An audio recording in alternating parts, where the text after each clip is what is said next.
All right, guys. So Jeff here. I decided I'd just do a little bit of a cigar review tonight because I really didn't have nothing better to do, and I decided to smoke a cigar. And I realized I haven't done a review on YouTube on these guys yet, so I'm gonna do a review on this cigar. It is something that I enjoy highly. I wish that I could have in my humidor a lot more. They're not affordable all the time for a working man like me. Fortunately, I got these a couple of years ago while finances were a little better, and I got them on an auction site where I got them about $40 cheaper than what they actually are. Without any more suspicion, tonight we're going to be reviewing the Oliva Serie V Melanio, and this is the figurado. It's a 6.5 by 52. This particular blend and vitola was the cigar of the year for 2014. I got these probably 2 years ago as a reward for paying my property taxes on time. Like I said, I got them on Cigar Bid auction site. Got a box of 10 for $80 when normally they retail for 120.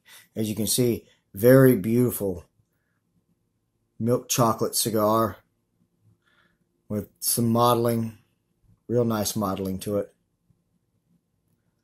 Small veins, invisible seams, just a really beautifully constructed cigar. All right, so just a small little backstory on the Oliva Tobacco Company. Pardon me. Melanio Oliva began growing tobacco in Cuba in the 1800s. And then his grandson, Gilberto Oliva Sr., left Cuba in 1964, went to work for the Plasencia family in Honduras. And in 1995, he was making cigars for the Plasencia family. In 1995, he and his son, Gilberto Jr., started making their own cigar, and they called it the Gilberto Oliva, which eventually got shortened to the Oliva, which is the name we all know now. Well, in 2012, they decided to make a blend to specifically honor Melanio, who began growing tobacco in the Oliva family in Cuba in the 1800s. And this is it. And what a tribute to this man it is.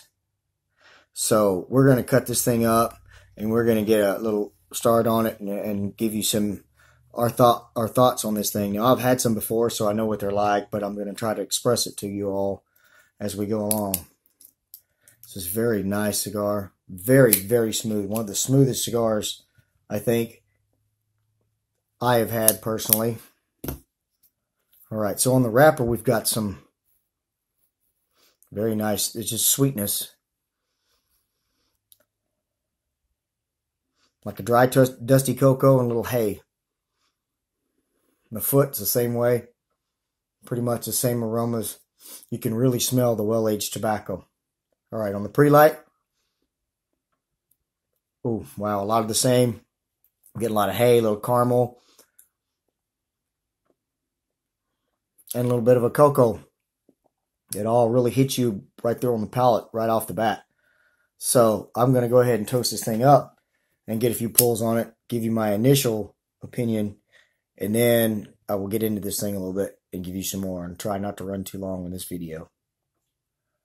So like I said, I've had this cigar before. I really enjoy it. It's one that I wish I could have all the time, but, you know, it retails for $12 a stick, you know, on average. And I got lucky and got a box of 10 of these a couple of years ago for $80. And this is my last one, sadly. So if any of you out there want to donate a box of Melanio Serie V Melanio Figurados, I'd be glad to accept them. LOL. So you and I are going to enjoy this last cigar together.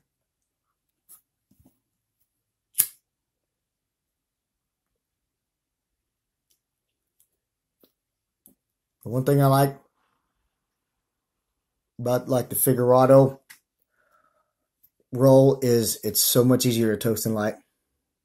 It takes a lot less fuel on your lighter, a lot less heat on the end of the cigar, so you really get a lot of those flavors. It doesn't overheat it.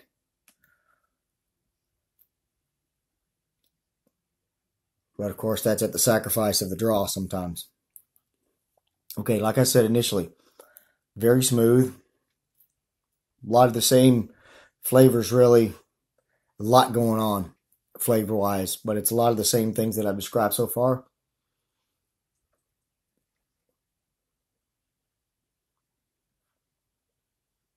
Oh, wow. The flavors on this thing.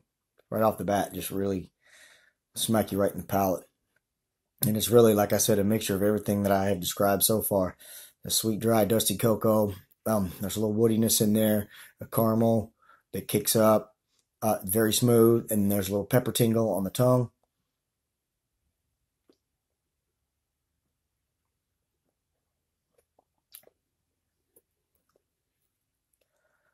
And that's about all I'm getting for right now. So I'm going to get in a little ways into this thing, maybe to the halfway point, unless something spectacular happens, and I'll get you back. I'll get back in here and give you an update and tell you what I think. All right, guys, quick little update here. I wanted to finish filling you in on the specs on this thing. It has an Ecuadorian grown Sumatra wrapper, Nicaraguan binder, Nicaraguan filler. Like I said, it's a 6.5 by 52 figurado. It was Cigar of the Year 2014 with a rating of 96. So that finishes describing it. Okay, initial opinions. Performance, stellar, A+. Flavors, stellar, A+. Body, stellar, A+. Smoothness, check. Creaminess, check. Okay, so like I said, when I got in the first few draws there, a lot of those flavors that I was describing to you, you know, the cocoa and the woodiness and the hay and all that stuff. Well, then some leather jumped in there, and eventually, now at this point, has taken the forefront with a little bit of a oakiness that come in behind it. A lot of the cocoa has faded out. The pepper tingle that was on the tongue died a couple of draws into it, like I knew it would. This is a mild to medium body performance stick. Draw is slightly on the firm side, but of course that's because of the roll. I also forgot to mention that this is a box press, which in some blends I prefer. It sits better in the hand. Very smooth and a lot of creaminess. Mouthfeel, creaminess. Smoke, creaminess. The flavors, a creaminess. It mixes really well together. It's moderate smoke output, not a really, really heavy smoker. And as you can see, burning beautifully. Look at that ash. There's not a single flake on that thing.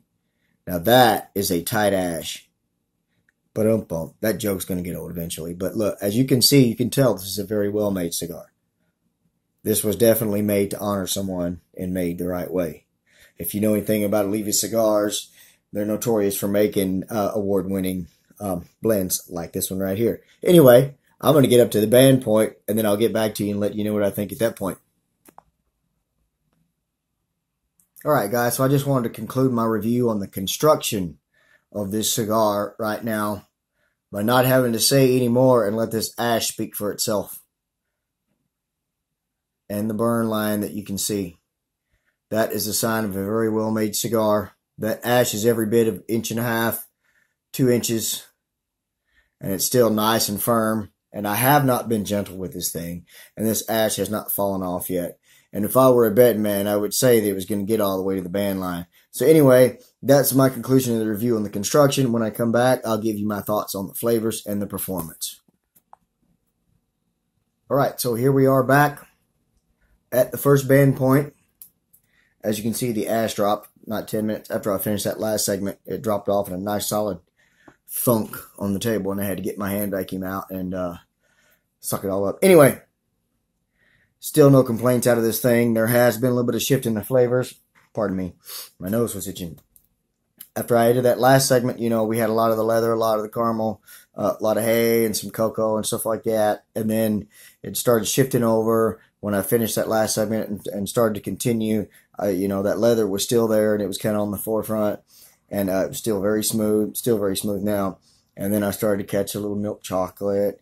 And then it got a little stronger and a little stronger. Then it kind of took over the forefront. And right about the time that happened, I started thinking I was tasting little hints of baking spice. And that started getting more noticeable and more noticeable. And kind of came up in behind the milk chocolate and shoved the leather out of the way. And then here in the last few draws, I was getting some cedar and some espresso.